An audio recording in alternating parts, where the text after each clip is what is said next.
Lake Forest, ill. AP, time is running out on the Cleveland Browns with 2 games left in the regular season. And the idea they could wind up without a win is weighing on quarterback DeShone Kizer. "You definitely feel it," he said. "A Christmas Eve victory over the Chicago Bears on Sunday would be a neat gift and a welcome relief for a team with nothing to celebrate this season." The Browns already hold one dubious distinction.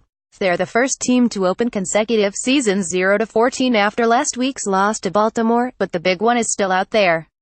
Drop this game, lose next week's finale at Pittsburgh, and they take their spot alongside the 2008 Detroit Lions as the only teams to go 0-16.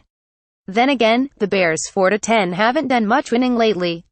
They've dropped 6 of 7. They are wrapping up their 4th straight losing season and their 5th in a row without a winning record. Coach John Fox could be on the way out after 3 years, and losing to the Browns would be another low for a sinking team. "We won't be that team," defensive end Akiem Hicks said. "It's as simple as that. We won't let that happen."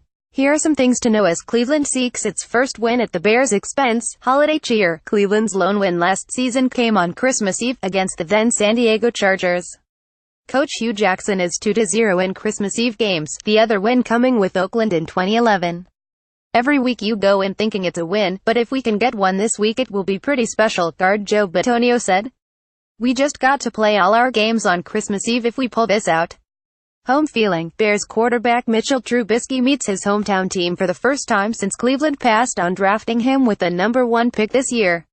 While the Browns went with defensive end Myles Garrett, the Bears traded up a spot with San Francisco to take the Cleveland area product 2nd overall. Trubisky's 10 starts since replacing Mike Glennon have been a mix, with displays of promise along with lapses. He was at his best and worst in last week's loss at Detroit, setting career highs in completions 31, attempts 46 and yards passing 314 as well as interceptions 3. He has a chance to put up some big numbers this week, considering the Browns have struggled defending the pass.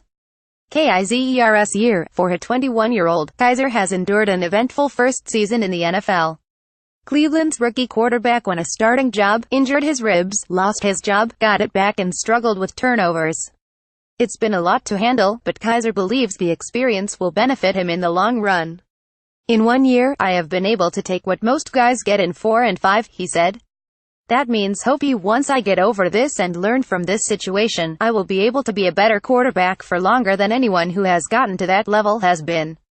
Kizer enters Sunday's game with a league-leading 19 interceptions.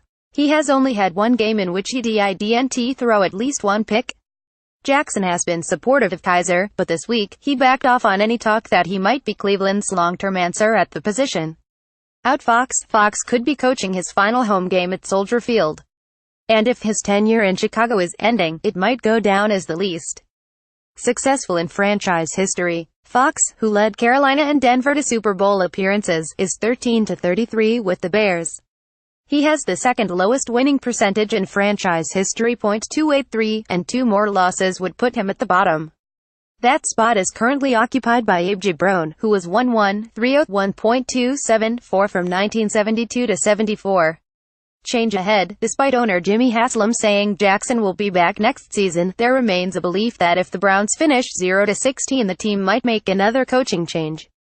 Earlier this week, new general manager John Dorsey said he and Jackson are developing a solid working relationship that he hopes continues to grow. But when asked if he was 100% certain Jackson would return, Dorsey deferred to Haslam. "I think ownership has already spoken on that question," he said. Jackson is 1-29 in 2 seasons with the Browns, the worst start for a coach with one team in league history.